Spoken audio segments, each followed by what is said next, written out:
I lived almost an entire life that wasn't mine. And the scariest thing is, I wouldn't even have ever known.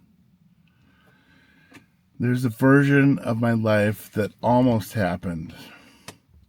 It's not dramatically different. It's not some obvious failure. Actually, it would have looked pretty normal.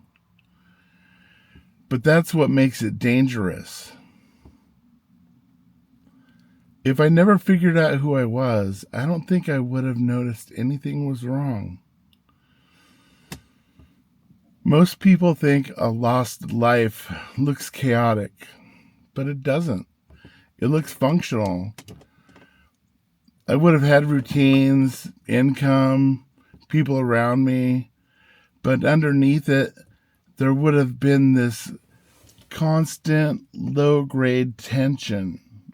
Not pain, not crisis, just something slightly off. And I wouldn't have questioned it because I would have assumed that's just what life feels like. If you don't know who you are, you don't stop making decisions. You just make them based on everything else. Expectations, opportunities, pressure, timing. I would have still moved forward in life, but none of it would have actually been mine. From the outside, it would look like progress. From the inside, it would look like maintenance. There's a version of me that learned how to operate really well socially, but never actually showed up. He would have known how to say the right things, fit into conversations, adapt to different environments, but it wouldn't be real. It would be calibrated.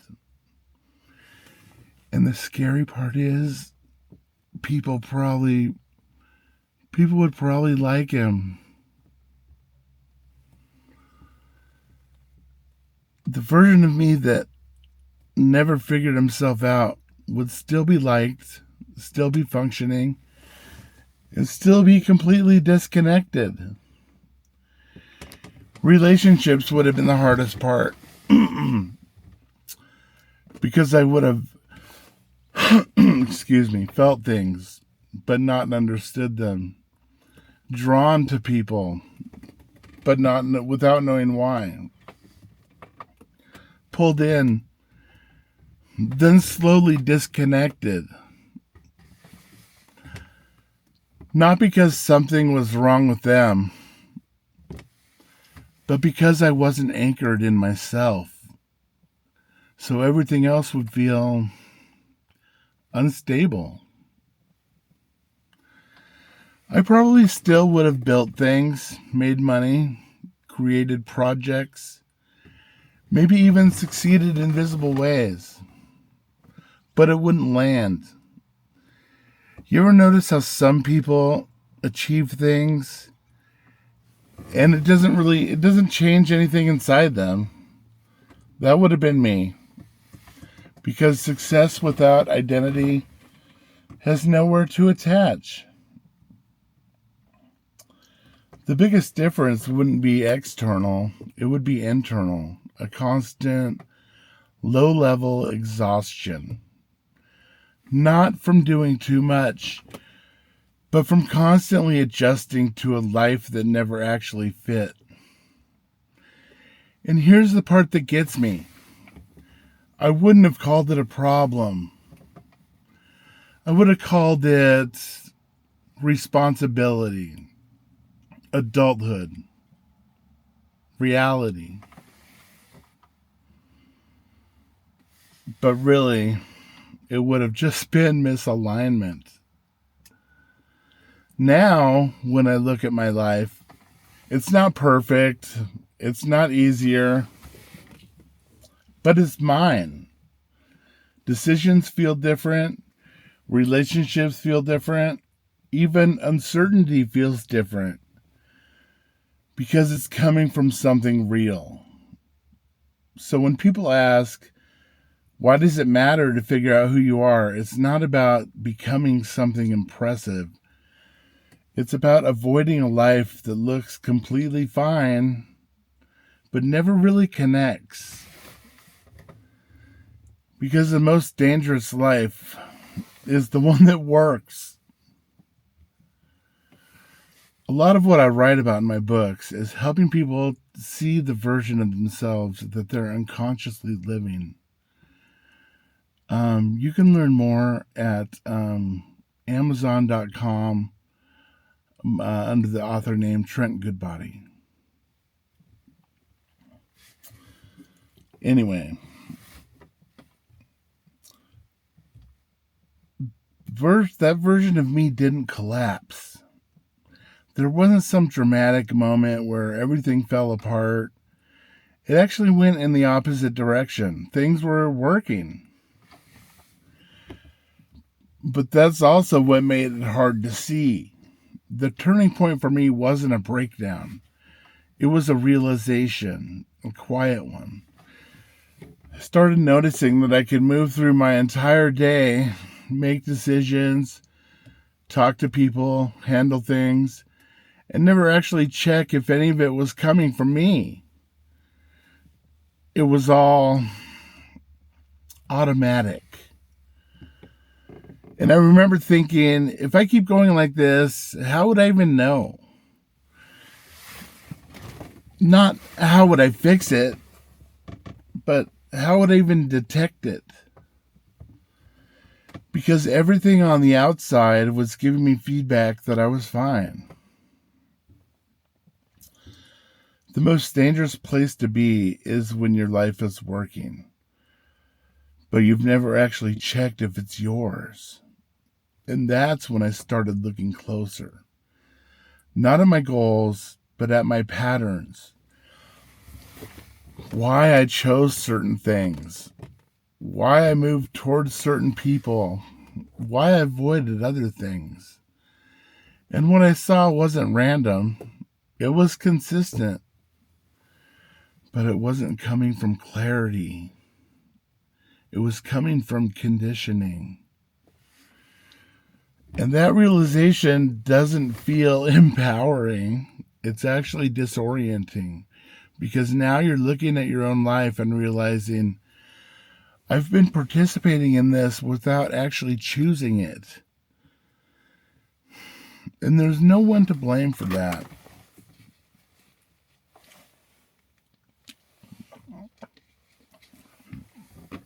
So it's not like I woke up the next day with a new plan.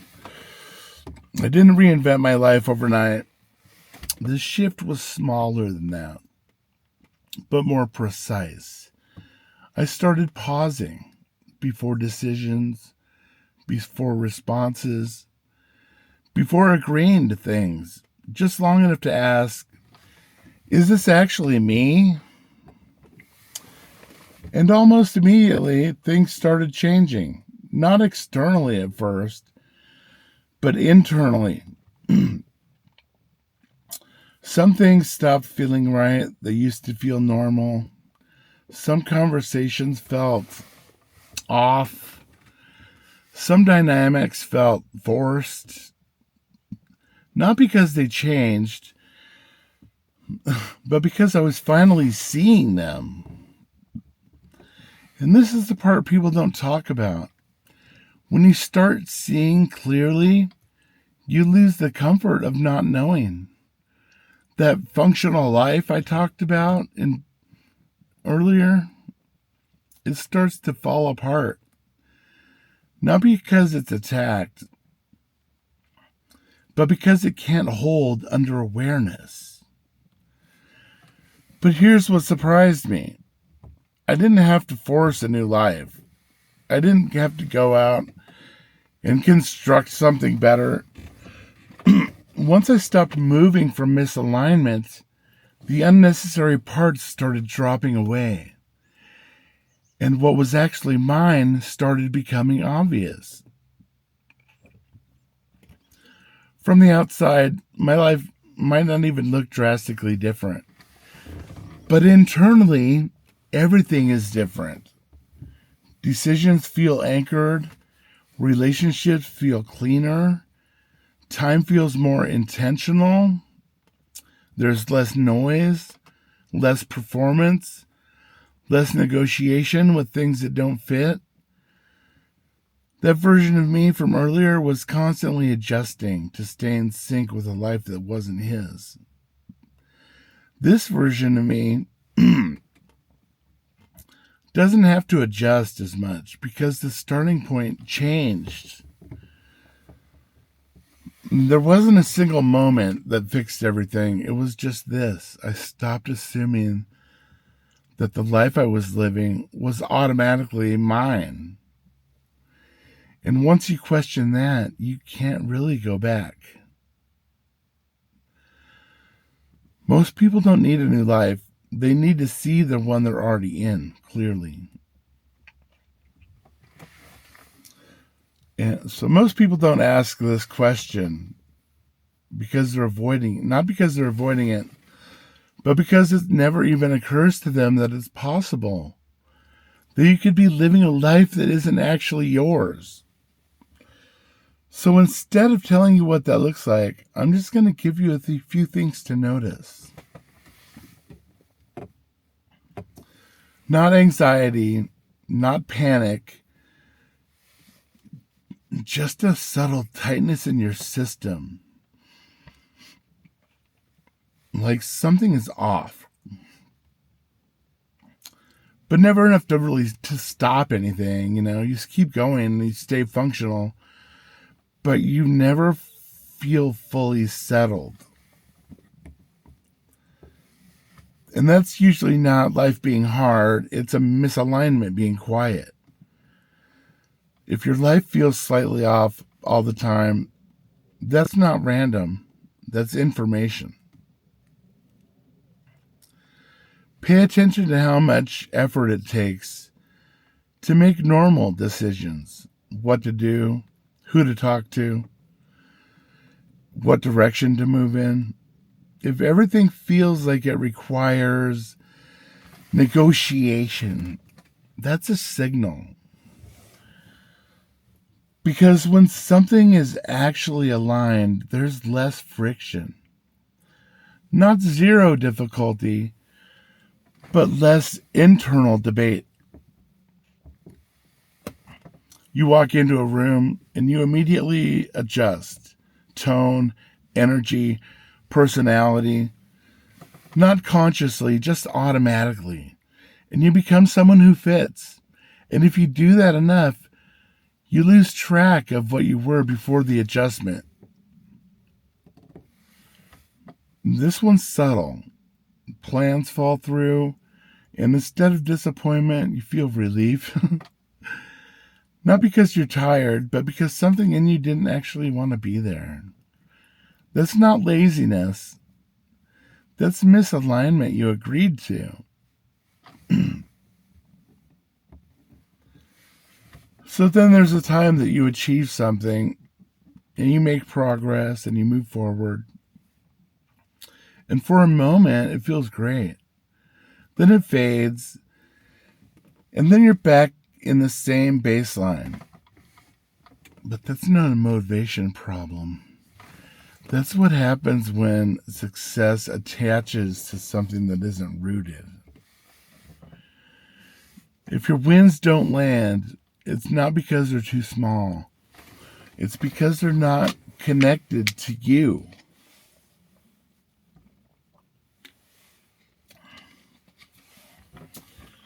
And then you can justify everything that you're doing. It makes sense.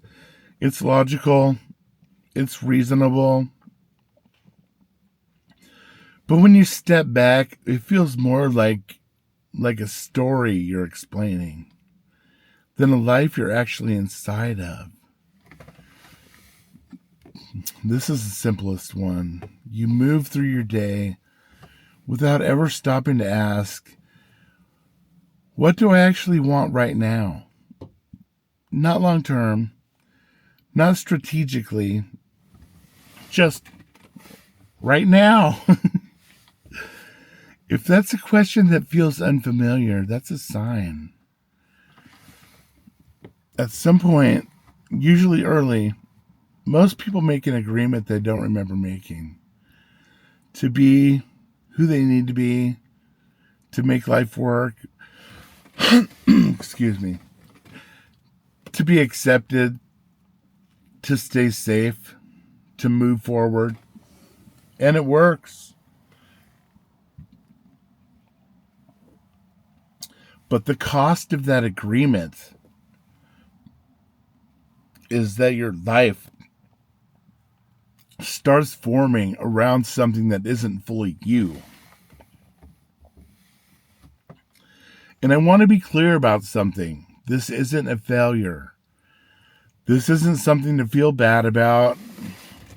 Most people are operating this way because it's functional, it's common, it's reinforced. And the shift doesn't come from facing change, it comes from noticing. That's it. Just noticing where something feels off, where something feels forced, where something doesn't quite land, without immediately fixing it. You don't have to rebuild your whole life. You just have to stop ignoring the parts that aren't yours. If even one of these stood out to you, don't rush to change everything. Just start paying attention. Because once you can see it clearly, the next steps tend to reveal themselves. You don't find your life by constructing it. You find it by noticing what was never really yours to begin with. So, I mean, I'm going to keep making videos like this, but a lot of what I write about is helping people see these patterns clearly. Because once you see them, you don't need someone to tell you what to do. And that's huge, you know. That is one of the biggest forms of independence and freedom that you can have within. So go ahead and visit libertytruth.org. And I'm going to start selling my books on there. But in the meantime, you can find me on Amazon.com under Trent Goodbody. I hope you guys all have a great rest of your day, and I appreciate you so much, and I'll be back with you soon. Peace.